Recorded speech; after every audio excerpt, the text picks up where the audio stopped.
When a reliable employee failed to show up for work, his boss got worried and raised an alarm. 2 officers were immediately dispatched to his house. What they found would haunt them for the rest of their lives. I realised then it was a human pelt. It was the skin minus the head.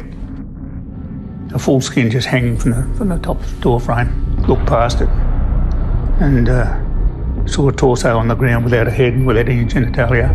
But this was just the beginning of the horror. Hello guys, welcome to Crime City. Today we'll be looking at the horrifying case of Katherine Knight. She skinned, decapitated, and boiled her boyfriend to feed his kids.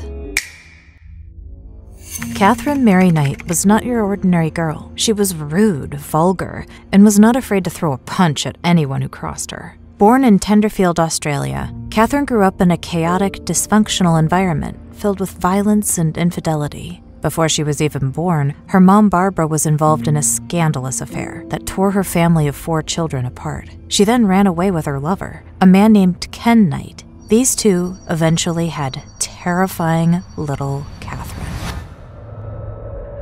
Ken was known to be a violent alcoholic who mistreated Barbara in front of his children. When Katherine was younger, she was a good-natured girl who loved animals and playing with dolls. Then as she got older, she started experiencing extraordinary rage and would snap at the slightest provocation. She would later claim that she was violated by her older brothers until she was about 11 and started fighting back. In school, Katherine was known as a bully who would terrorize kids and, on one occasion, even a teacher. She left school at the age of 15, never having learned how to read or write, and soon began what she described as her dream job, working at a local slaughterhouse. She started out as an animal gutter, but was quickly promoted and given her own set of butcher knives. It's been reported that Katherine loved her job so much that she would even hang her butcher knives over her bed. And I said to Kathy, "Why do you have knives in the bed or hang them on the wall?" She said, shrugged her shoulders, "They're there in case I need them."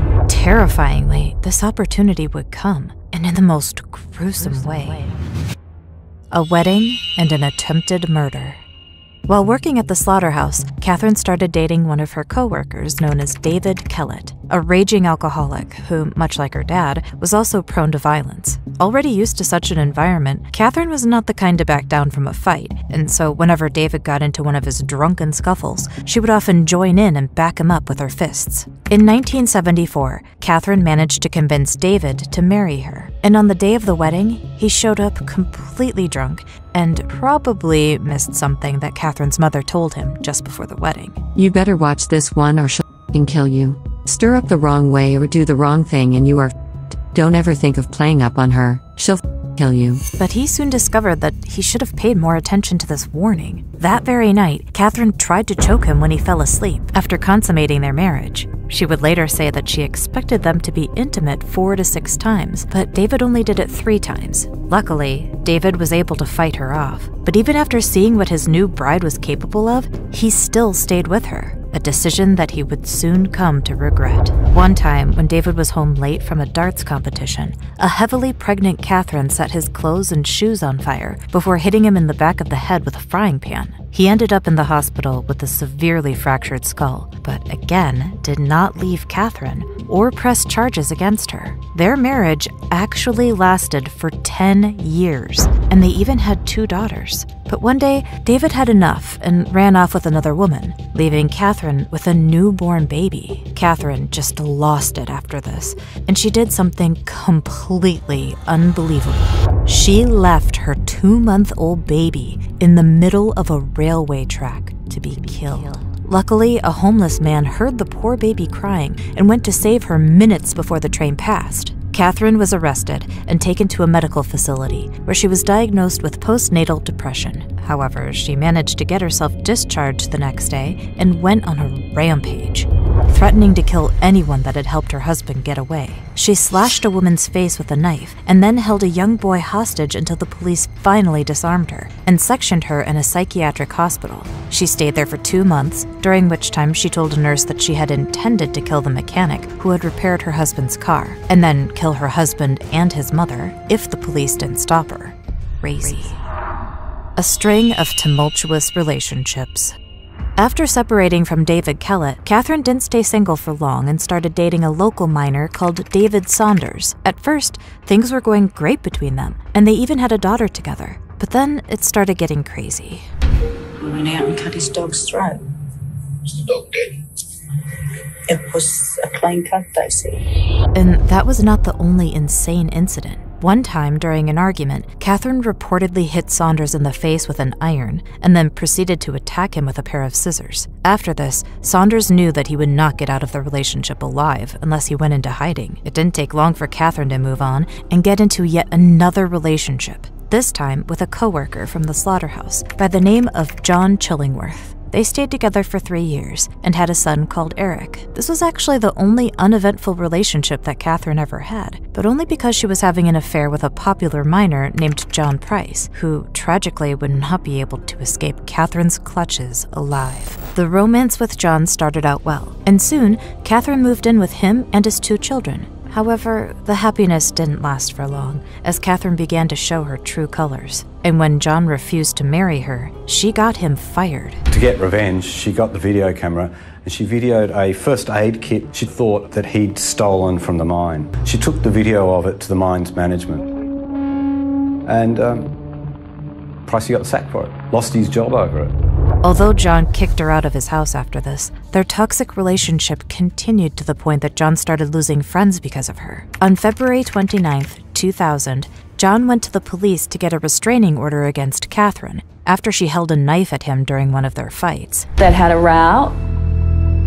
She'd held a knife up at him, and he fled the house thinking that she's going to stab him. And he went over the road to his mates and said, you know, she's come at me with a knife. Then, that afternoon, John reportedly went to his friends and told them something quite chilling. Despite his friends asking him not to go home, John felt that he had to because of his children. He went home at around 11 p.m., never to be seen alive again. House of Horror. Earlier that evening, Catherine had sent John's kids away for a sleepover at a friend's house, and then bought herself new black lingerie for what seemed like a special night. She arrived home just after 11 p.m. and found John sleeping. She watched a bit of TV, took a shower, and then headed off to bed. She woke John up and they became intimate, after which he drifted back to sleep, unaware of the nightmare that was just about to befall him. I knew Mr. Price before.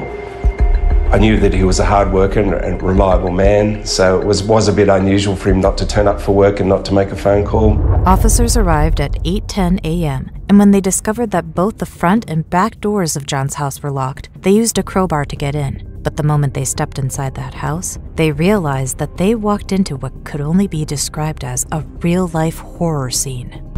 There was something hanging, blocking my entry into the hallway of the house. I thought it looked like some type of blanket or some sort of covering that had been placed up on the archway. So I remember I used my left hand to push it aside, and immediately I could feel coldness coming on my left arm. So I looked down and my left arm was just covered in blood. It turned out that what the officer thought was a blanket or curtain was actually human skin. It had been expertly removed in one piece and was hanging from a meat hook. But this was just the beginning of Catherine's sick doings.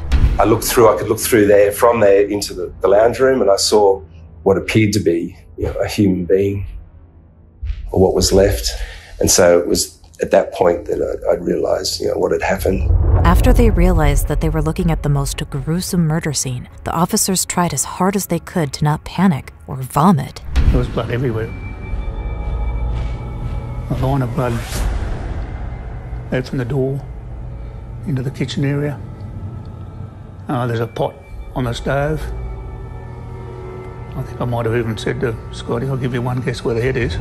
Horrifically, the officer was right. The skinless head of John Price was found inside the pot, along with an array of vegetables. The table had 2 places set, each with a plate full of vegetables and meat, and with a note next to each plate featuring the names of John's children. Police found Catherine lying unconscious in bed, having taken an overdose of pills. She was rushed to the hospital where she was treated and later transferred to a psychiatric ward. I can't remember anything. Do you recall yourself going to bed? finally. At first, Catherine claimed that she couldn't remember anything that happened that night, but the chilling details of what happened that night would soon be revealed. Night of Terror. According to the police, Catherine started attacking John with a butcher knife at around 12 a.m. Evidence showed that John woke up in the middle of the attack and tried to get away, but Catherine chased after him. But as you go out towards the lounge room, this stain's getting heavier and heavier. Big swipes on the wall where he's soaked himself and sliding against the wall. It's also getting lower, as if he's sort of... And it comes to culmination at the foyer where he's just succumbed to his injury. John managed to open the front door and get outside, but he either stumbled back inside or was dragged back into the hallway, where he tragically bled to death. An autopsy revealed that he had been jabbed at least 37 times on his entire body, with many of the wounds extending into vital organs. She then skinned him and decapitated his body before cooking some and serving them to his children. She's cut it into 5 different steaks and she's cooked them, baked them in the oven. 2 of them were on one plate, 2 on another plate, and the 5th one was out for the dog, I believe.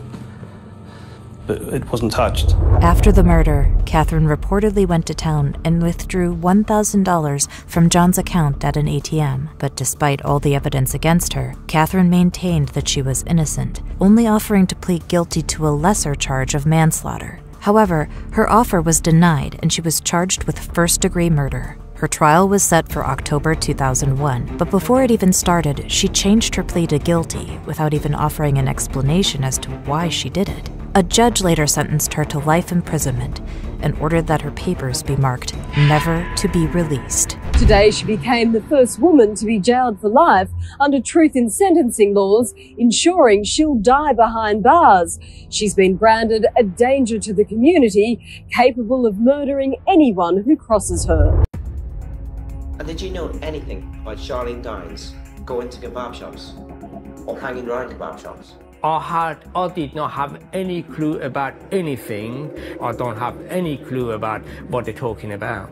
I don't care where she is, whoever done anything, whether she's alive or dead or whatever. I couldn't give a toss, to be honest, about this.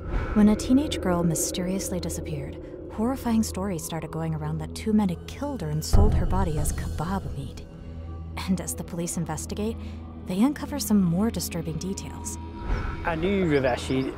I'd heard rumours. Young girls getting in his van and not seen to the next day. But what really happened to Charlene Downs? And is there some truth to the stories? This is the case of Charlene Downs, the girl who was killed and sold as kebab meat.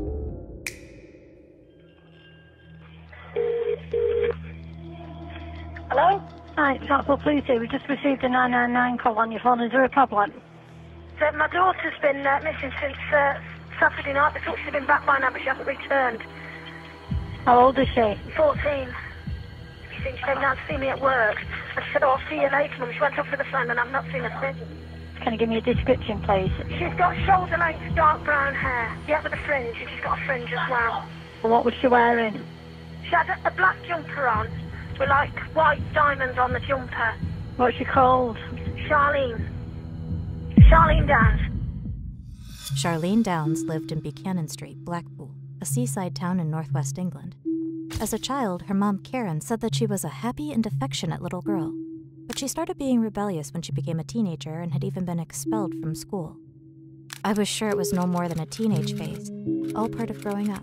I was sure it would pass and she'd soon be back to her normal self. The last time that Karen saw her daughter was Saturday, November 1st, 2003, at around 6:45 p.m. She was handing out flyers in the street for the restaurant she worked for, when Charlene and her sister Becky came over to say hi. Charlene was wearing black jeans with a gold eagle design on the front, a black jumper with a white diamond pattern, and black boots. Charlene was wearing my clothes. Very mysterious, very cheeky. Nice Charlene was, very cheeky. It was a very cold night as well, just like tonight. Freezing. Charlene told her mother that she was going to meet up with some girlfriends, while Becky said that she was going home. So Becky went home and Charlene waited with her mother for her friends to arrive. Once her friends arrived, Karen reminded her daughter of the 10 p.m. curfew. She then hugged her goodbye and watched as she ran off with her friends. She never imagined that it would be the last time she'd see her daughter again. When Karen returned home from work at 10 p.m., she expected to find Charlene there. But instead, she was greeted by her husband, Robert, who was worried because Charlene had not yet returned home. However, they didn't really panic at first, since they knew their daughter could sometimes be rebellious, so they thought that she would show up later that night and planned to scold her about staying out late. But morning came, and Charlene had not yet returned, and this time her parents were really scared that something bad had happened to her. Their fear soon turned into sheer panic when they called Charlene's friends and learned that she was not with them. Charlene had been missing for 24 hours before her parents called the police, but by the time an investigation was launched, 2 days had already gone by. Investigators began by questioning everyone that had seen and talked to Charlene before she disappeared. But it wouldn't be that easy. We were having a lot of issues getting the girls, getting her friends to talk, and then when they did talk, there was a lot of conflicting accounts. The girls that picked up Charlene that evening said that they spent a short time together before she left to meet up with some other friend at 9:30 p.m. We stayed in town for a bit, walking around, and then we went on the carousel bar. Got talking to a few people and had a few drinks, and then I lost her. A girl matching Charlene's description was seen on CCTV at 9 p.m., accompanied by an unidentified woman in her 30s with dyed blonde hair, wearing a 3/4 length coat. According to Charlene's friend, she and Charlene left the carousel bar and returned to the town center at around 10 p.m. A friend said that she last saw her at around 11 p.m. The police were told that she was last seen in the carousel bar, but she wasn't. Nobody wanted to talk about the night Charlene went missing because I don't think anyone really wanted to talk about what was actually happening in Blackpool at the time. The police searched everywhere for Charlene, but days turned into weeks without a sign of her. The story was soon picked up by local newspapers, and police began receiving calls of possible sightings. Someone said they'd seen her sleeping on the side of the road. Another said that she was on a train, and one even said that she was lying dead on a railway track. Somebody bought me a bunch of flowers saying, we've seen your daughter dead. I said, just get away from me, just go. Sent him away from the door. Investigators followed all of these leads, but they turned out to be dead ends. Years went by without any answers as to what happened to Charlene. Then, in 2007, the police called Charlene's family and told them to come in for a meeting. I'll never forget it. I was drinking a cup of coffee at the time. He said, we believe Charlene's been murdered. I literally dropped the hot coffee into my lap. Went, what? Murdered? What do you mean murdered? Where is she? Where's her body? Where is she? If she's been murdered, where is she? Why have you not told me? I literally dropped my coffee into my lap. And I didn't even, it was scalding hot and I didn't even feel it. Apparently, a witness had come forward with some chilling information. He came forward with some shocking information about two kebab shop owners, Albertiki and Raveshi, and what they'd done to Charlene. 29-year-old Iyad Albatiki and Mohammed Raveshi owned a fast food joint in town called the Fuzzy Boys, and reportedly they'd been going around bragging about what they did to Charlene. But the details will leave you completely horrified.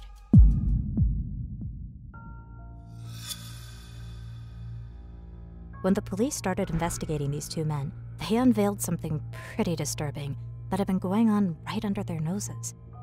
A bunch of men who ran the fast food outlets in town had been grooming young girls and sleeping with them in exchange for free foods, cigarettes, and alcohol.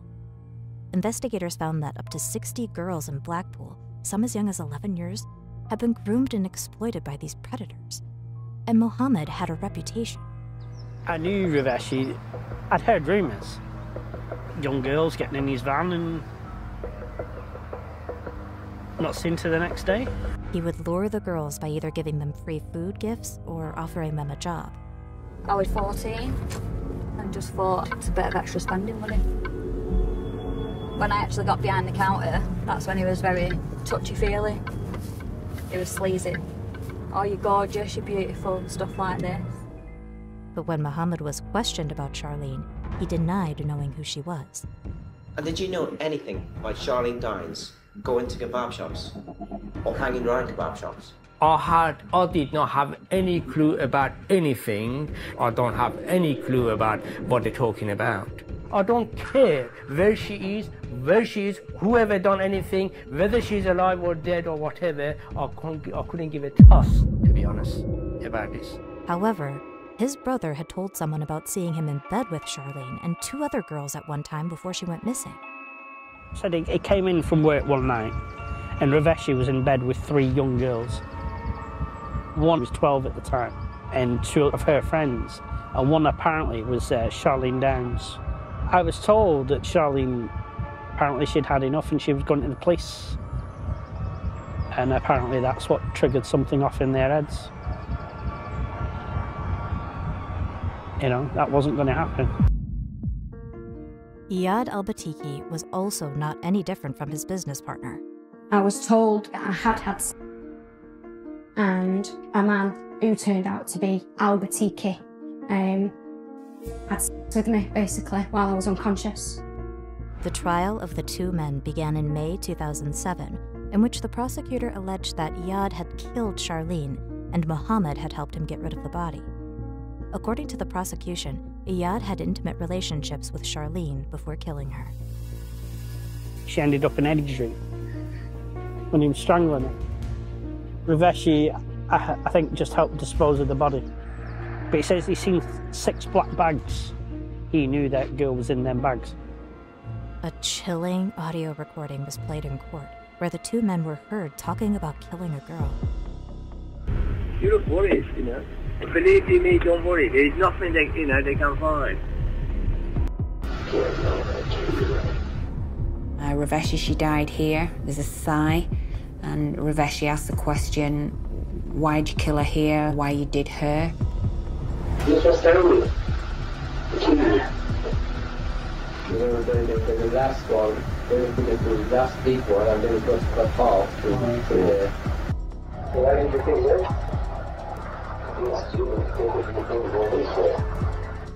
Then they joke about sleeping with the underage girl. You are fucking Charlene.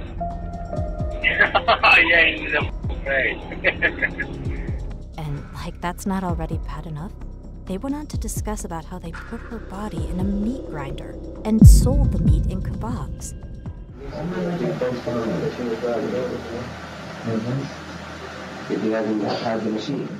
On top of these recordings, a witness told the police that they saw several bin bags in Mohammed's room with blood coming out of them. I do remember Cassidy telling us about black bin bags on Raveshi's bed, a lot of blood, and that they were cleaning the room. But when the police searched the house, they could not find anything. In fact, the forensic team thought that room was a bit too clean. A lot of the floorboards had since been replaced. They were new. A lot of the skirting boards around the side. A lot of modification had been made to the inside of the house. As a police officer, as a detective on the inquiry, it was a red flag. It was like the scene had been completely cleaned up before the police had any opportunity to get in there. Now, with all this evidence against them, it seemed like this was going to be an open and shut case. But things would not be that easy. The jury could not reach any verdict because the recordings, which were the prosecution's main piece of evidence, were challenged with the defense saying that the transcription was not accurate. Transcriptions were made to fit the case. A retrial was set for April 2008, but without the recordings, there was no evidence to convict the 2 men, so they were both released. They would even be compensated £250,000 each for false arrest, while the detective that made the transcriptions was dismissed from work. She, however, insisted that her transcriptions were accurate and was later reinstated to work. Now, this is where the case gets even more complicated.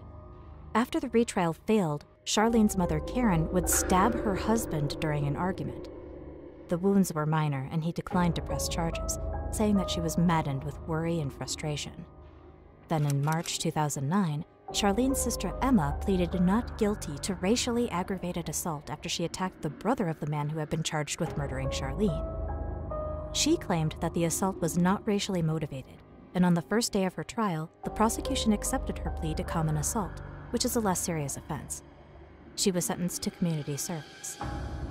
In 2012, Charlene's younger brother admitted in court to punching the man who had faced the charge of helping to dispose of her body. He was given a fine and a suspended sentence. Now, while these incidents may be understandable considering what the family has gone through, investigative journalist Joe Cusack would reveal some pretty disturbing information about Charlene's home life before she disappeared. It turned out that Charlene's home was not the safe space that her family tried to make it look. Her dad, Robert, was a heavy drinker and would often bring some shady men that he met in a bar at his home. One of these men was actually a convicted predator named Ray Monroe. He had pleaded guilty to 4 counts of sexual abuse of 10-year-old children and was actually staying with the Downs family the day Charlene disappeared. It looks like the Downs have had an open-door policy for every pedant and and dirty old bastard in Blackpool to come and go as they want. Charlene herself had even reported Ray Monroe and several other of her dad's acquaintances to social services for inappropriate behavior. I saw Charlene sitting on Monroe's lap once. I just didn't think it was right, a young kid like that sitting on his lap. Well, it just didn't look right because he's had his arm round her and everything, and I thought, that's not right. She's a 13-year-old kid, you know? That's really messed up. And it gets worse. Apparently, the years before she went missing, Charlene had gone to the hospital 13 times with head injuries and bruises on her inner thighs. Any clinician at all would recognise as a sign of sexual abuse and violence. Both Robert and Karen denied that they knew that the man was a convicted offender when they let him into their home. Karen also acted kind of defensive when she was asked about her daughter's injuries. Yeah, I believe she went there, but I believe she had some soreness down below, but she never really said, because my mum took her.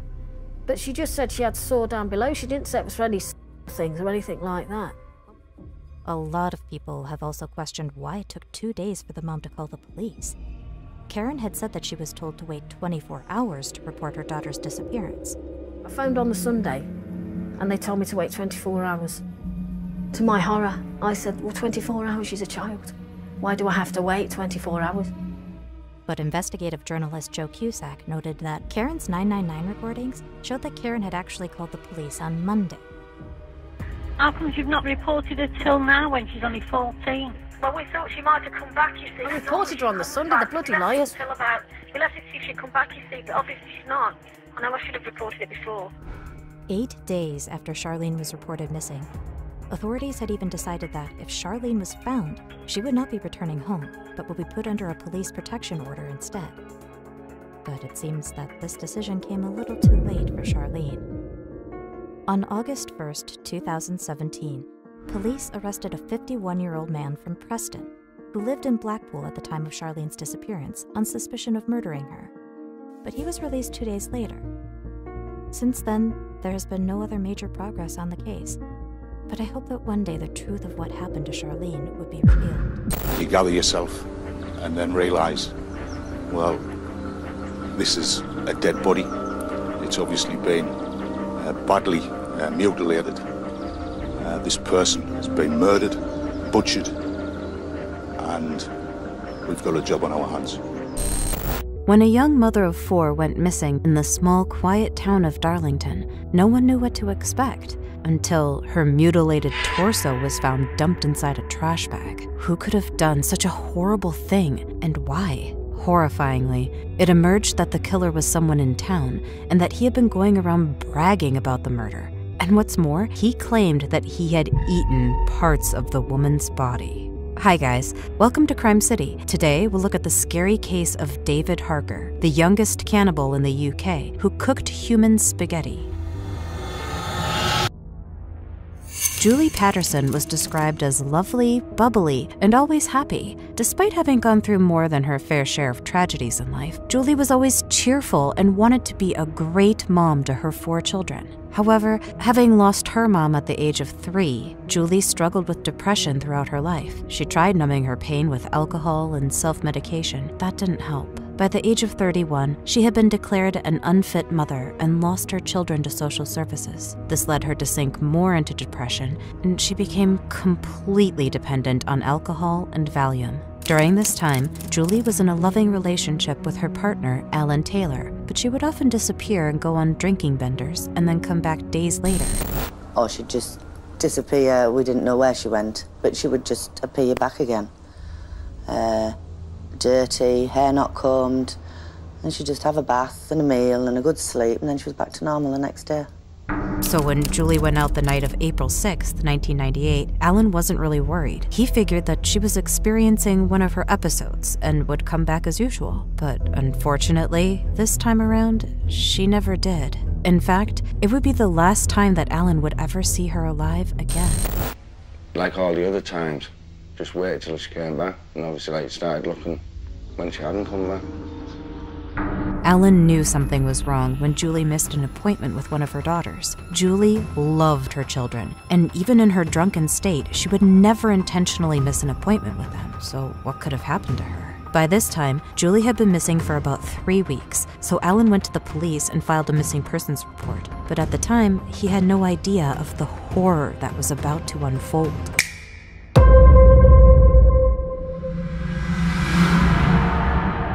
A search was immediately launched for Julie, with the police posting her picture in the local newspapers, asking anyone with information about her whereabouts to come forward. But as this was going on, a local police officer named David Davis made a grim discovery while searching a secluded area in Darlington with his police dog Tyler. The officer said that his dog had started barking wildly after smelling something suspicious in a nearby garden. The officer went to check what his dog was barking at, and to his horror, he discovered that it was a decomposing woman's torso hidden inside a bin bag. You could clearly see on the top of the sack the shoulder blades of a human being.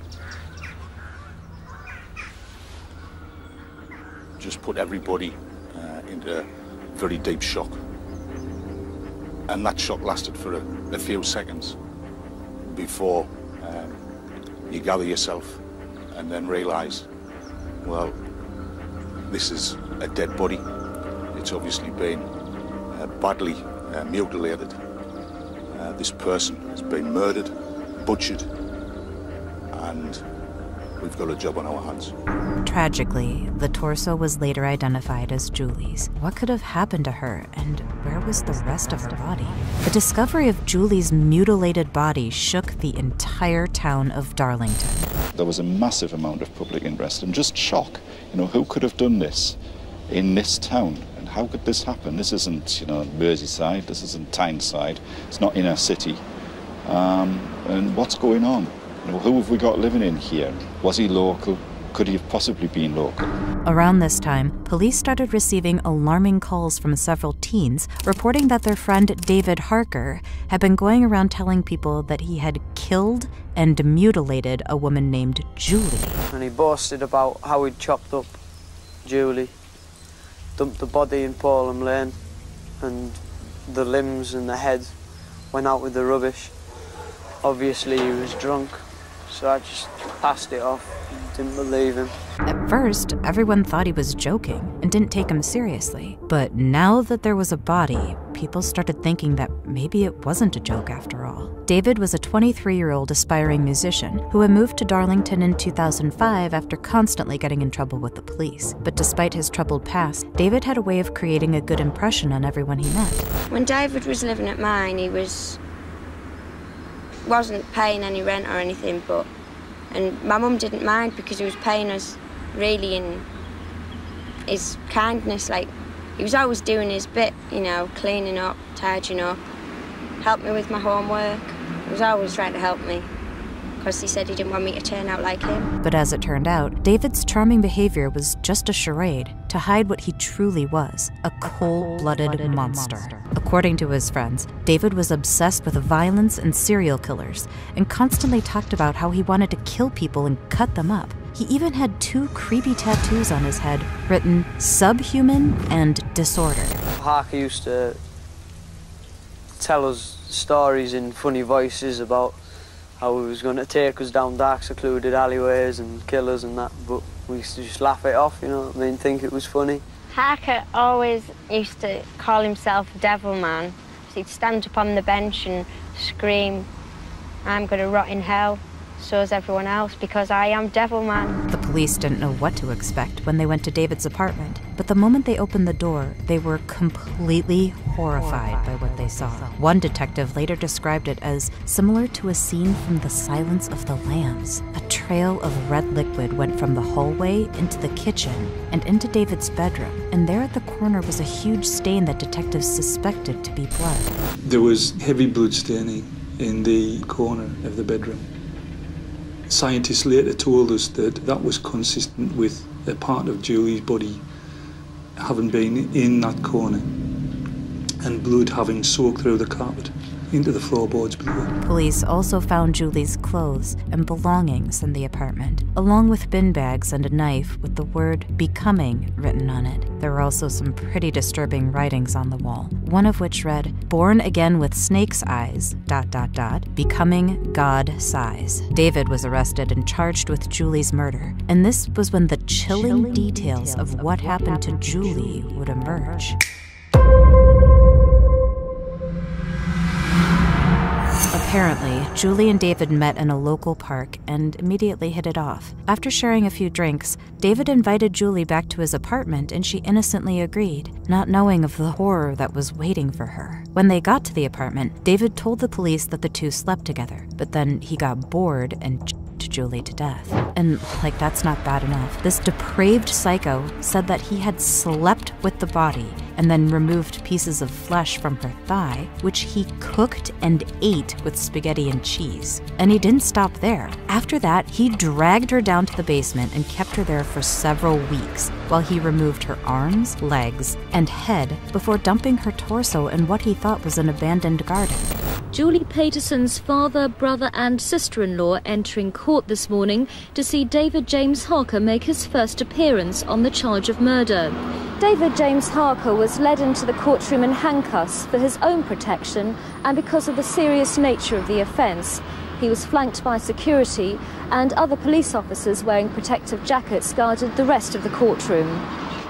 No bail was requested. Now, get this. Despite having confessed and bragged about mutilating Julie, David's charge was reduced to manslaughter on grounds of diminished responsibility. He claimed that he was hearing voices when he committed the evil acts and told the psychiatrist that he had killed 2 other people. He talked about being a serial killer like Hannibal Lecter, saying, quote, "People like me don't come from those films. Them films come from people like me." However, the police could not find any evidence to support these claims, and they believed that David probably made some things up, especially the part about eating parts of Julie's body in order to gain notoriety, and unfortunately, it worked. His story made headlines in some of the major newspapers, and he was even given the name the Cannibal Killer.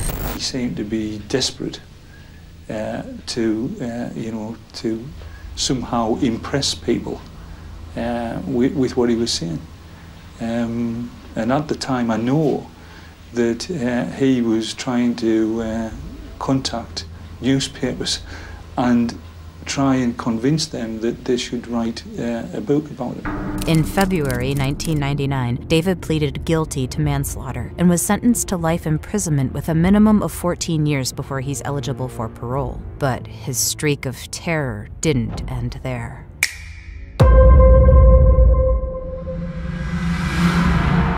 You'll think that after all the pain that he had caused Julie's family, this monster would at least have the decency to tell what he had done with the rest of her remains, but he didn't. The police searched everywhere for the body parts, including the woods, parks, and sewers, but didn't find anything. The pleas from Julie's devastated family fell on deaf ears.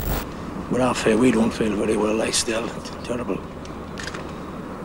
On account where he's not saying what he's done with the rest of my daughter's remains, for a start. That's the main thing we want, isn't it, Michael? Remains to be found. Julie's ex-partner, Freddie Newman, who was also the father of 2 of her children, tried writing him in prison, begging that he shares the location of Julie's other body parts so they could give her a decent burial. The response he got is truly heartbreaking. It's always good to know that people are thinking of me, especially those who suffer because of my actions. You are correct when you speak of decency. I have none. I have no inhibition, remorse, or regret, and therefore care not one bit if your wife has a full body burial or not. I hope you are happy in the knowledge that you don't suffer alone in your loss.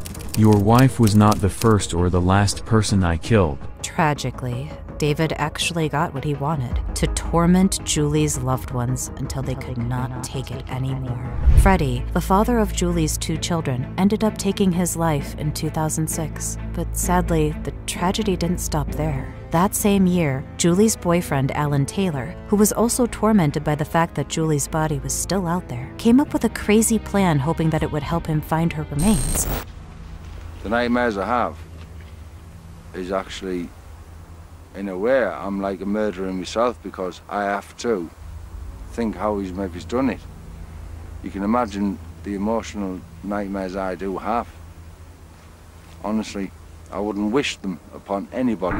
One morning, Alan actually murdered his friend, thinking that it would get him in the same prison as David, so that he could carry out his revenge and find out where he had hidden Julie's body. Unfortunately for him, things didn't go quite as planned, and he found himself in a completely different prison after being convicted of murder. And then, 3 months into his sentence, he was found hanging in his cell, having taken his own life. He reportedly left a heartbreaking note saying that he would now be at peace with Julie. Julie's gruesome death has continued to haunt her family to this day, and what makes it worse is that her killer has never shown remorse for his action, despite having destroyed the lives of so many people. Scarily, David could actually be released in 2023 if the parole board decides that he's no longer a threat to the public. However, Julie's brother Michael is having none of this and has said that the sadistic killer should remain in prison until he reveals where he dumped his sister's other body parts.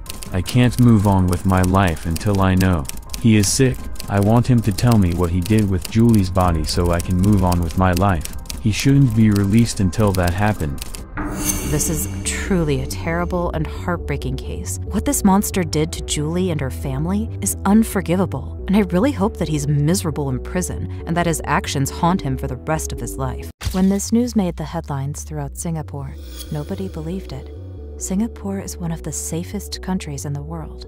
It only had one serial killer, ever. But the murder of Ayakanu Marithamuthu was no joke. In 1984, the 34-year-old caretaker was killed, dismembered by a butcher, then cooked into curry. Except it was far from tasty. Several people complained about the bad curry, and when the police finally took on the case, they unraveled a very complicated story. Let's explore who murdered Ayakanu, why they did it, and how they got away with it. Welcome to Crime City.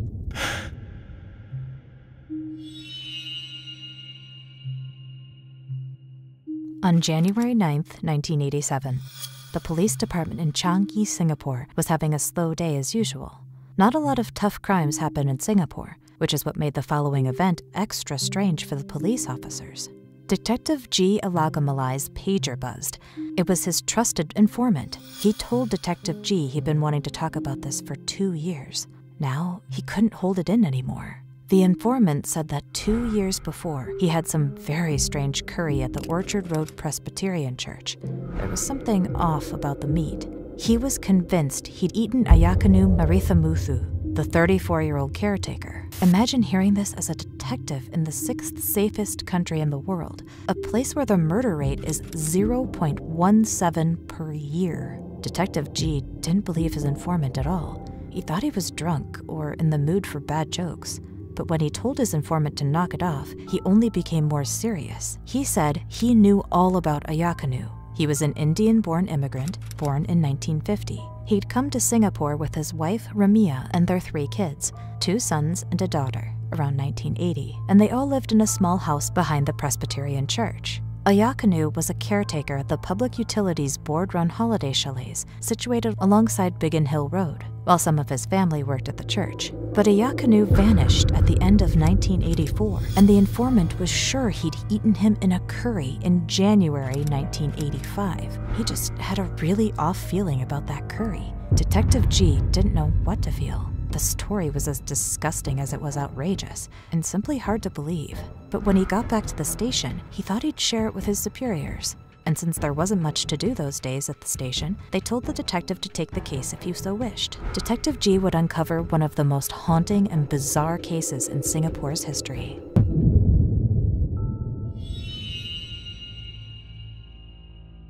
Detective G wasn't going to waste any time. He was deeply intrigued by this crazy story, and as soon as he looked into the name Ayaknu Marithamuthu, he discovered a missing person file. Back in December 1984, his own wife, Nagaratha Vali Ramia, had reported him missing. She had told the police that Ayaknu was going to borrow some money from his employer and go on vacation in Genting Highlands, Malaysia, a location famous for its casinos. At the time, the police quickly dismissed the case as a man running away from his family.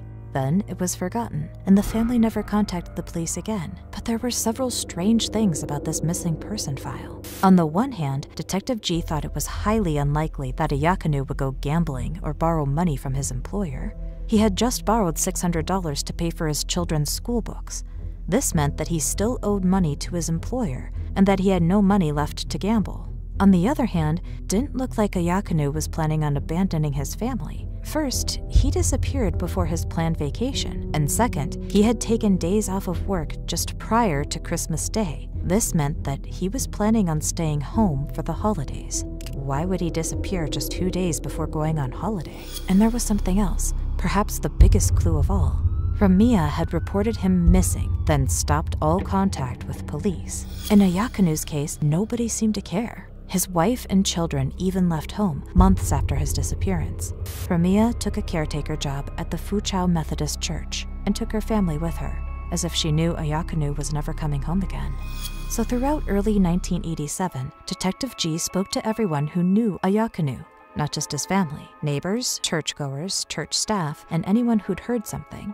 That's when a clearer picture started forming in the detective's mind. You see, no one seemed to say, "Poor Ayaknu, he was a good man. I wonder what happened to him." Most people were like, "Good riddance." Ayaknu was a notorious, raging alcoholic who beat his wife viciously every single day. He would beat and kick Ramia in front of their children, and in front of Ramia's brothers, who also lived in Changi. The neighbors would hear their fights and would see Ramia bruised every day.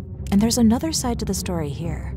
In tradition Asian culture, divorce is rarely an option. People who choose to get a divorce often suffer a great deal of shaming and can even lose their family's support because of this. Knowing this, Detective G started getting the gist of what had actually happened. One of the first suspects Detective G found was one of Ramia's brothers, who was a butcher and mutton seller. In the words of Detective G, a mutton seller would have heavy choppers that tied in quite nicely with the case. Indeed, if the informant's story was true and Ayaknu had been turned into curry, a butcher would have known how to dismember his body. But Detective G had a feeling there were more people involved, and he wanted to lay low until he had all the names. That way, he could make sure that no one would skip town before their arrest. By March 23rd of that year, Detective G had 3 more suspects, 2 men and a woman, working at 2 churches in the Finance Ministry holiday bungalows in Changi. That night, officers from the Special Investigation Section conducted a huge raid. Several locations were raided simultaneously at 2 a.m., and 8 suspects were arrested. They were all Ayaknu's relatives: his wife, her 3 brothers, their wives, and Ramia's mother. Ramia's brother, Balakrishna, worked as a butcher and mutton seller. Her other 2 brothers, Radhakrishnana and Chamugam Chandra, worked as caretakers at the Finance Ministry holiday bungalows and the Orchard Road Presbyterian Church. Out of the 8 suspects, some denied their involvement loud and clear, while others stood in silence, wearing a perfect poker face and waiting for the police to arrest them. But one of them cracked under pressure from the officers. They said that the murder took place inside the Presbyterian Church's caretaker quarters. On December 12, 1984, Ramia's 3 brothers took Ayaknu by surprise and dragged him into the church. This was going to be an intervention. "Keep your hands off our sister or we'll beat you up." But Ayaknu didn't take this well. He wanted to fight the brothers, so the brothers decided to end his life. They pinned him down to the ground and bludgeoned him to death with an iron rod. But here's where the story gets really gruesome. the family realized they couldn't just bury Ayakanu's body in a wooded area. They would surely get caught. And since Balakrishna was a butcher, he knew his way around a carcass. So he took his best meat cleavers and deboned Ayakanu's body just like he would a mutton's. Then, the family proceeded to cook batches and batches of curry and biryani with Ayakanu's meat. Not only were these traditional Indian dishes, but they contained a lot of hot spices and chili powder, something to mask the awful taste, they thought. The big bones and skull were crushed and put in black plastic bags and thrown in several rubbish bins all across the neighborhood. What about the curry, you ask? Well, there was a lot of it, so Ayakanu's family put it into big bags. Some were simply disposed of, just like restaurant food that's gone off. Others, well, they were brought to various local churches in Changi, Singapore. Several people had human curry without knowing it. One of the people the police interviewed was a sanitation worker. He was once cleaning a large dumpster when he noticed a perfectly sealed bag filled with curry. It smelled nice, it seemed fresh too. What a waste, he thought, and he proceeded to have a taste of the curry. But it was so bad he had to spit it out. And as the police spoke to the many churchgoers in the area, they uncovered a gruesome reality. Many of them had had very bad curry in December 1984 and January 1985.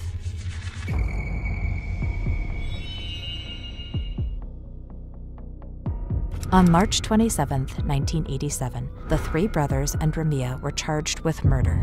Ramia's sister-in-law, Mary Manui, and mother, Kamachi, were charged with abetting the crime. The case made headlines all over the country.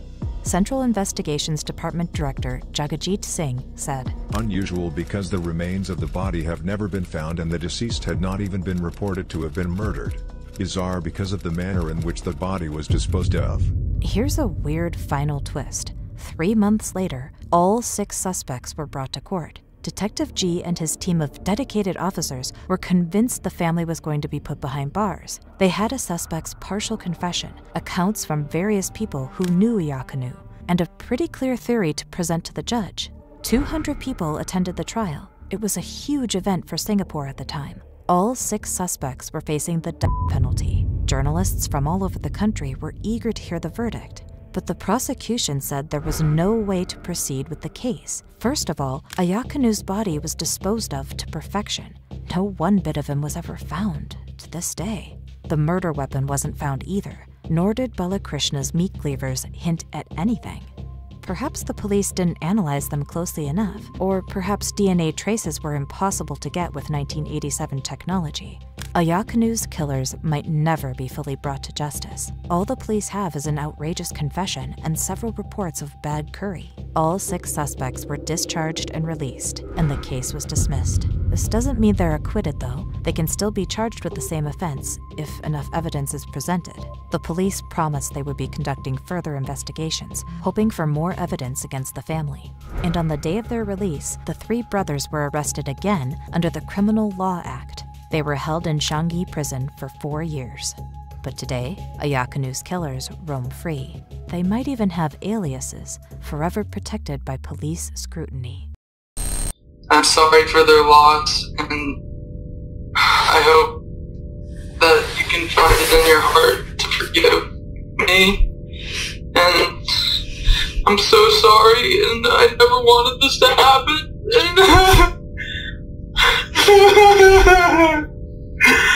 I'm so sorry!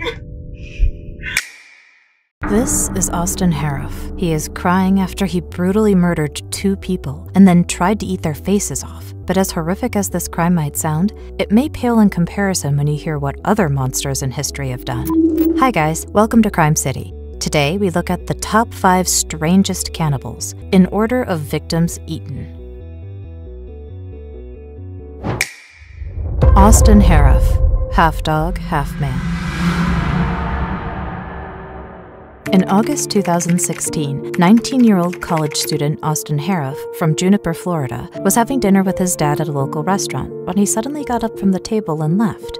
Police Department Lodge Recorder, is this Chrissy? Yes, I don't know how to do this. My son, he's, kind of taken off and I'm concerned about his own safety. How old is he? Acting a little strange. 19.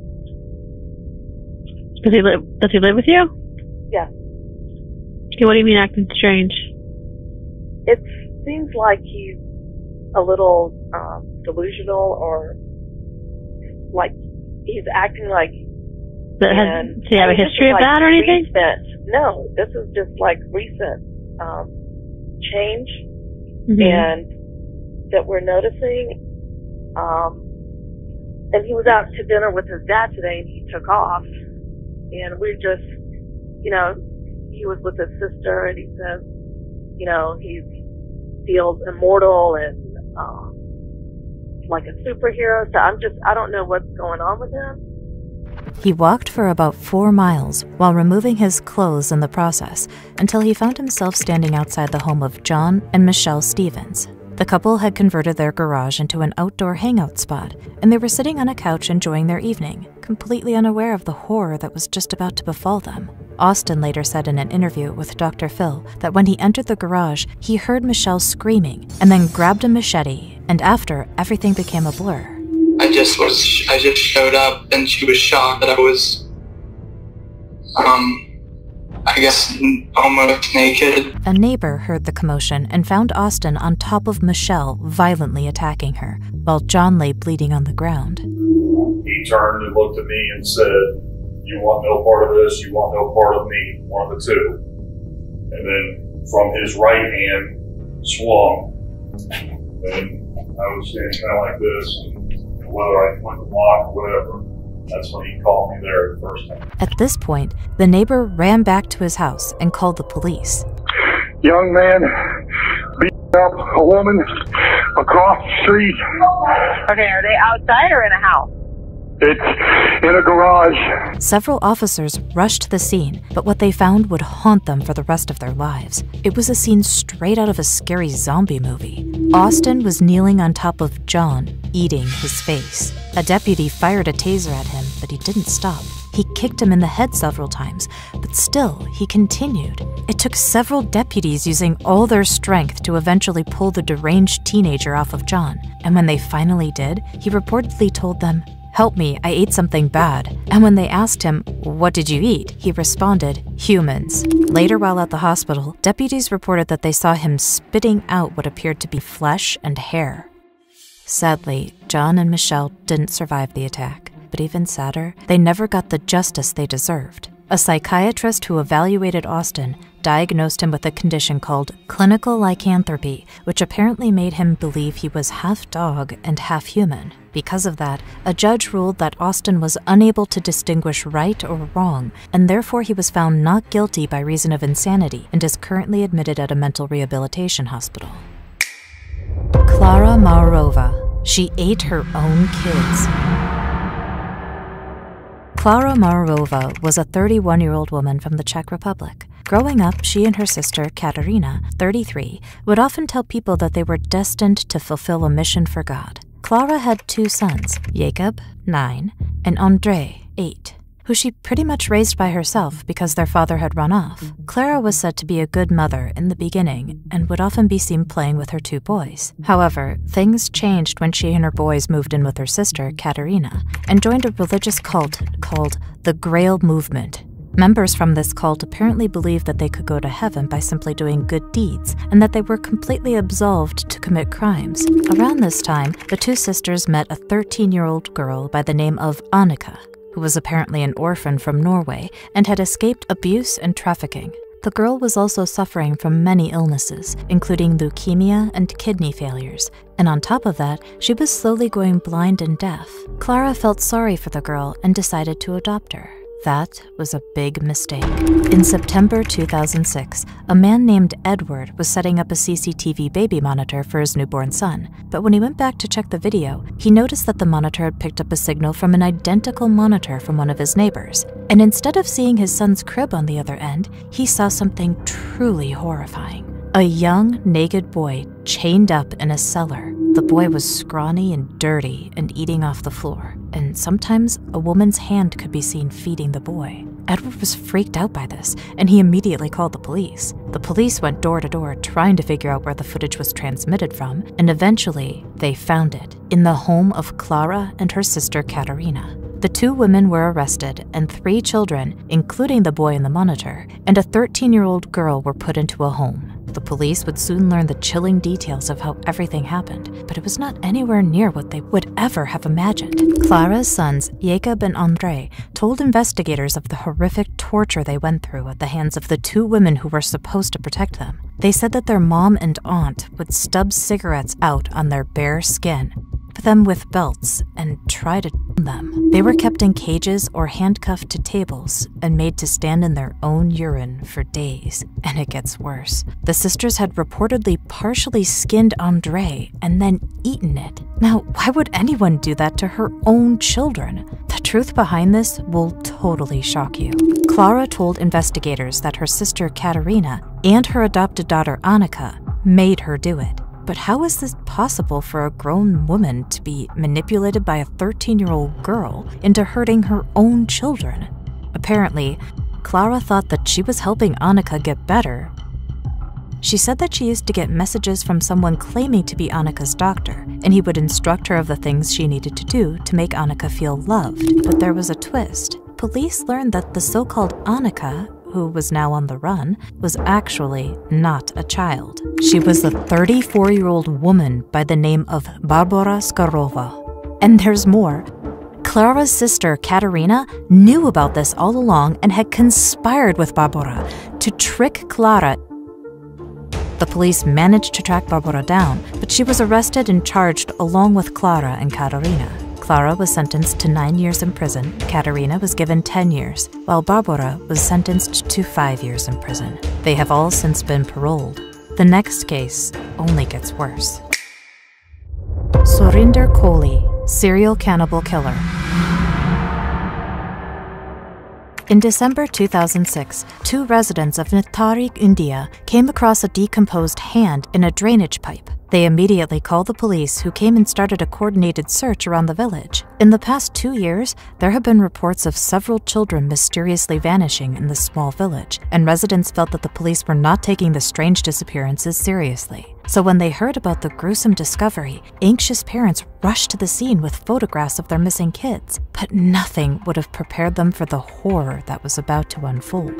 The villagers suspected a local businessman by the name of Mohinder Singh Panther and his servant Surinder Kohli to be behind the disappearances. But given how wealthy and connected the man was, the police did not do anything about it until they discovered 17 skeletons buried inside the man's property. 16 of the skeletons were identified as the missing children, while 1 was a local woman who had gone missing in the area. Scary enough, the torsos of the bodies were missing. Post-mortem reports on the 17 sets of skulls and bones showed that 11 of the victims were girls. The pathologists also found that there was a pattern in the killings, and that the bodies had been chopped in butcher-like precision. The bodies had been cut into 3 parts before being disposed of. Mohinder and Surinder were almost lynched by an angry mob before the police took them into custody. During interrogation, Surinder reportedly confessed to most of the killings, revealing chilling details of how he would strangle his victims before snapping their heads and throwing them in the drain behind his employer's house. 3 more skulls and body parts, believed to belong to children, would later be found in the drains outside the house. At first, investigators suspected that the killings were motivated by illicit trade in human organs, but later detectives would find several plastic bags containing the missing torsos. There were also reports that Surinder Kohli had confessed to eating the victims' livers and other body organs. After interrogating Surinder, detectives concluded that he was a psychopath used to carry out the killings, and that it was possible that Mohinder had not played any role in the murders. However, on February 12, 2009, both Mohinder Singh and Surinder Kohli were found guilty of the murders, with Mohinder being convicted for 2 out of the 5 cases against him, and Surinder being convicted in 10 out of the 16 against him. They were both sentenced to death. Andrei Chikatilo, the Butcher of Rostov. Andrei Chikatilo was a depraved monster from the Ukraine state of the USSR who would kill his victims, remove their reproductive organs, and eat them. He said, I like to nibble on it. They were so pink and springy, those were the words he used. His villain story began when he was a teenager and had an incident with a girl that ended quickly. This led to him getting ridiculed, and he set out to make himself feel powerful. In August 1981, Andrei lured a 17-year-old girl that had been found at a bus stop to a wooded area and attempted to violate her. He would attempt to have normal sex with the woman. He would inevitably fail. That would release the great rage that lived and lurked inside of Chikatilo. When he couldn't perform, Andrei forced mud inside the girl's mouth to stifle her screams, and then beat her to death. As if that's not already horrifying enough, he went on to tear up her body with his teeth, eating some of her organs. He would later confess to this brutality, saying that it gave him some sort of physical release and made him want to do more. So he developed some sort of pattern where he would target young runaways of both genders at train stations and bus stops before luring them into a nearby forest where he would mutilate their body and eat their organs. He was a man who was impotent. What does the word impotent mean? It means literally without power. So in every case, whether he was dealing with the young boys, the young girls, or the young women, it was essential for Chikatilo to establish physical dominance and control over the victim. By the time he was arrested on November 20th, 1990, Andrei claimed to have taken the lives of 56 people, even demonstrating to the authorities how he had done it. However, the police could only verify 53 cases, which was still far above the 36 cases that they had suspected him of committing. During his trial, Andrei was held in an iron cage designed to protect him from the relatives of his many victims. Throughout his trial, he tried to make the judge believe that he was crazy. He would sing, talk gibberish, and at one point even reportedly removed his trousers and exposed himself to everyone in court. However, the judge saw through this act, and on October 15, 1990, he gave his verdict. Учитывая чудовищные злодеяния, что он творил, судебная коллегия не может не назначить ему единственное наказание, которое он заслуживает. Исключение временного наказания. И приговаривает его к смерти. On February 15, 1994, Andrei Chikatilo was executed by a single shot behind the right ear, ending his 12-year streak of terror. Ratu Undre, the most prolific cannibal. Ratu Undre was a Fijian chief who holds the Guinness World Record for the most prolific cannibal. During the 19th century, Ratu reportedly ate between 872 and 999 people. According to his son, Ratu would go to battle with other tribes, and when he won, his tribal warriors would collect everybody they had killed so that he could feast on them. He would cook and recook the bodies to keep them from decomposing, and then keep the leftovers in a box and eat them one by one until they were all gone. He actually kept a stone for each body he ate. The stones are now placed alongside his tomb in Rakiraka in northern Viti Levu. While there were only 872 stones found, some reports say that there were some stones missing. Therefore, his number of victims was actually 999. It is believed that had he consumed his 1,000th body, he would have become immortal. Ratu is said to have been shot and killed by the Fiji government in 1840, though the manner of his death was never documented. Now, these cases are totally horrifying, to say the least. I feel bad for the families who lost their loved ones because of these monsters. But what do you guys think about these cases? And who are the other famous cannibals you know of?